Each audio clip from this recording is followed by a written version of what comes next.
मैं सारा तो कहूंगा तो तुम सारे डर जाओगे। भागवत में नरकों के बारे में ऐसी ऐसी बात लिख रखी है कि सारे डर जाओगे। तो मैं डराना आ नहीं रहा, मैं तुम्हें आनंदित करने के लिए आया हूं। तो इशारा में सारी बात बता दूंगा। नरकों में कौन जाते हैं? पराया धन जिसना हड़पया से सीधा नरक में जाएगा।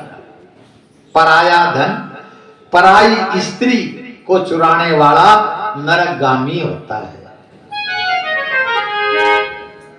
पर धन स्त्री पर दृष्टि डाले वो प्राणी अति दुख पाते हैं।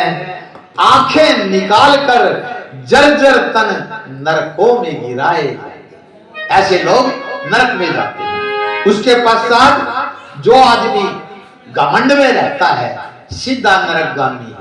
किससे तो पूछने की जरूरत को, किसी से पूछने की जरूरत नहीं है। फिर पिता, पिता ब्राह्मण देवता से द्रोह करने वाले। फिर सुन लो, माता पिता गुरु ब्राह्मण और देवताओं को द्वेष करने वाला सीधा नरक की तैयारी करता है। वेद मार्ग पर न चलने वाला पाखंडी है, कुछ दिखता कुछ। पाखंडी लोग नरकगामी हो। इसके पश्चात किसी ने अपराध किया नहीं और उसको दंड देते हैं तो दंड देने वाला सीधा नरकगामी। जो पिता अपनी विवाह के योग्य पुत्री का विवाह नहीं करता सीधा नरक में जाता।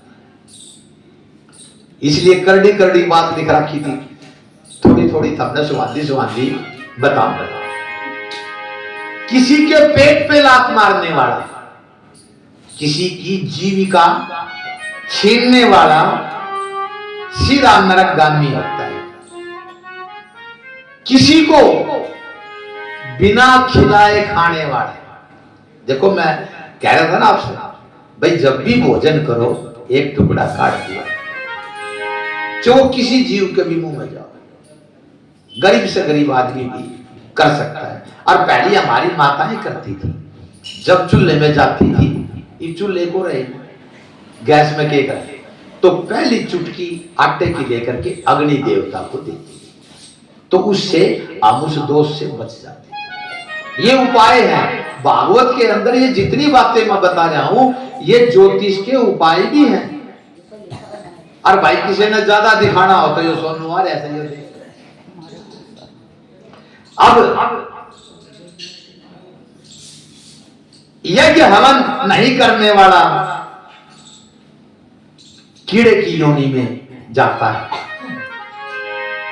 ब्राह्मण के धन को चुराने वाला और ब्राह्मण के धन को बलपूर्वक लेने वाला, ब्राह्मण के धन को धोखा दे के लेने वाला सीधा नरक में जाता है। भागवत कह रही है, मैं अपनी तरफ से कुछ नहीं कह रहा हूं।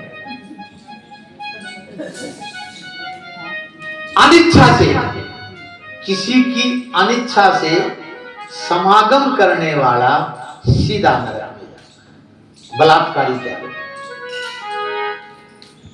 धर्म की मर्यादा पर न चलने वाला वैतरणी नदी पार नहीं कर सकता। लज्जाहीन आदमी,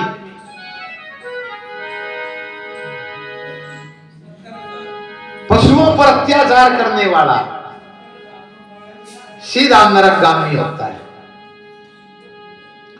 पशु पक्षियों का मारने वाला, उसको बेचने खरीदने वाला, ये पशु पक्षी जो बेचते हैं सीधा नरक में जाते हैं।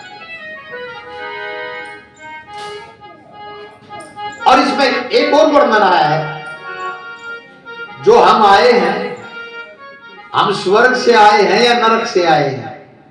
कोई बताओ भागवत हम बताओ स्वर्ग से आए जी। बात तो कौन जानता, मैं बताऊंगा स्वर्ग से कौन आएगा। अब सुनो, अपना अपना खुद चिंतन कर लियो। स्वर्ग स्थिता ना ही जीवे लोके चत्वारी तेसाम हृदय वसंती दानम प्रशस्तम मधुरा च वाणी देवर्चिन ब्राह्मण तर्पण। जो स्वर्ग से आए हुए आदमी हैं वे धरती पर क्या क्या काम करते हैं, वह प्रत्येक जीव की सम्मान करते हैं। आप करते हो तो आप स्वर्ग से आए। सबके हृदय में, आपके हृदय में सबके प्रति यदि प्रेम उमड़ता है तो ये पहचान है कि आप स्वर्ग से आए हुए प्राणी हो। दानम प्रशस्त है, अगर आपके भाव बनते हैं भगवान हमारे को जो दे रहा है उसमें से तो मैं करूंगी की मन की में, अरे भगवान और देगा तो मैं और दान करूंगा। दान करने का मतलब परोपकार से, किसी की सेवा करने से। मधुरा च वाणी, जिसकी वाणी मधुर है और जो देवों के प्रति 24 घंटे हाजिर रहता है। जिस तरह भागवत का पता लग गया आप भागे भागे उड़ा आगे, नहीं तो 2 लाख की आबादी है। ये बुरे सपना चौधरी नचवाने का प्रोग्राम बना ले, आदमी को डटेंगे, बल्ली बांधनी पड़ेगी। ये फर्क है। इसलिए इस संसार में नरक से आने वालों की संख्या ज्यादा है। इसलिए आप जैसे महान आत्मा जो भगवान के कार्य में सेवा करती हैं, और अंत में बताया है पशु पक्षियों को भूखा रखने वाला और झूठी गवाही देने वाला, गांव नगर को आग लगाने वाला, धार्मिक पुस्तकों का आग लगाने वाला और विवाहिता से भोग करने वाला, इस प्रकार ये कुछ उदाहरण दिए हैं। क्रोधी स्वभाव वाला, ये सभी नरक, तो इनसे हमें बचना चाहिए। कम से कम भागवत सुनने के बाद एक आधी बात तो जरूर बचना। क्यों, हमने खुद न पता होता हमारा में क्या कमी से, उसमें आपकी उस कमी में आपने सुधार कर लिया ना, तो हमारी भागवत करने का फल हमने तो गया, हमारी तो यह दक्षिणा।